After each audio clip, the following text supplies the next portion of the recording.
వెనక్కి తిరిగి చూడు. 2000 సంవత్సరాల వెనక్కి తిరిగి చూస్తే యేసుక్రీస్తు ఏ రీతిగా శ్రమలు అనుభవించాడో, ఎవరి కొరకు శ్రమలు అనుభవించాడో, ఎందుకొరకు ఆయన గాయపరచబడ్డాడో, ఎందుకొరకు ఆయన ముఖం మీద ఉమ్మివేయబడిందో, ఎందుకొరకు ఆయన కొరడా దెబ్బలు అనుభవించాడో, భరించాడో, ఎందుకొరకు సిలువను మోసాడో, ఎందుకొరకు సిలువ మీద మరణించాడో అర్థమవుతుంది. 1 కొరింథీ 11:24 సెలవిస్తుంది ఏమిటి? నన్ను జ్ఞాపకము చేసుకుని నిమిత్తము దీనిని చేయండి. 2000 సంవత్సరాలు గడిచిపోయినాయి. ఇప్పుడు మనం చేయాల్సిందేమిటి? ఒక్కసారి జ్ఞాపకం చేసుకోవాలి, వెనక్కి తిరిగి చూడాలి. ఎవరిని చూడాలి? సిలువలో నీ కొరకు నా కొరకు వేలాడిన యేసును చూడాలి. ఎందుకొరకు చూడాలి? నిన్ను దేవుడు ఎంతగా ప్రేమించాడో గ్రహించటానికి చూడాలి. ఆ యేసు ఎంతగా గాయపరచబడతాడో, నలగగొట్టబడతాడో, ఎంతగా శ్రమను పొందుతాడో అద్భుతంగా యెషయా భక్తుడు రాశాడు.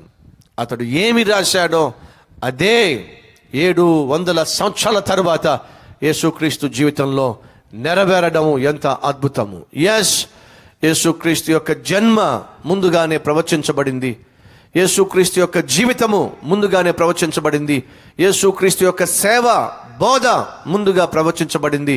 యేసుక్రీస్తు యొక్క శ్రమలు, మరణము ముందుగానే ప్రవచించబడినాయి. వెనక్కి తిరిగి చూస్తే ఏమర్థమవుతుంది?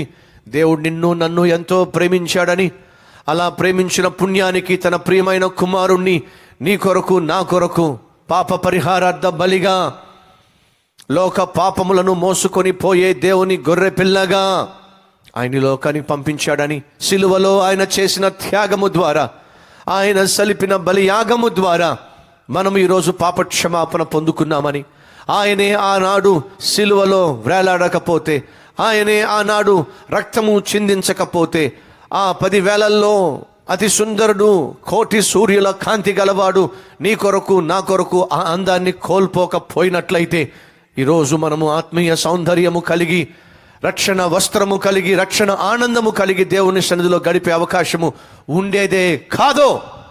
ఒకసారి వెనక్కి తిరిగి చూస్తే ఏం కనిపిస్తుంది? దేవుని ప్రేమ సిలువలో కనిపిస్తుంది.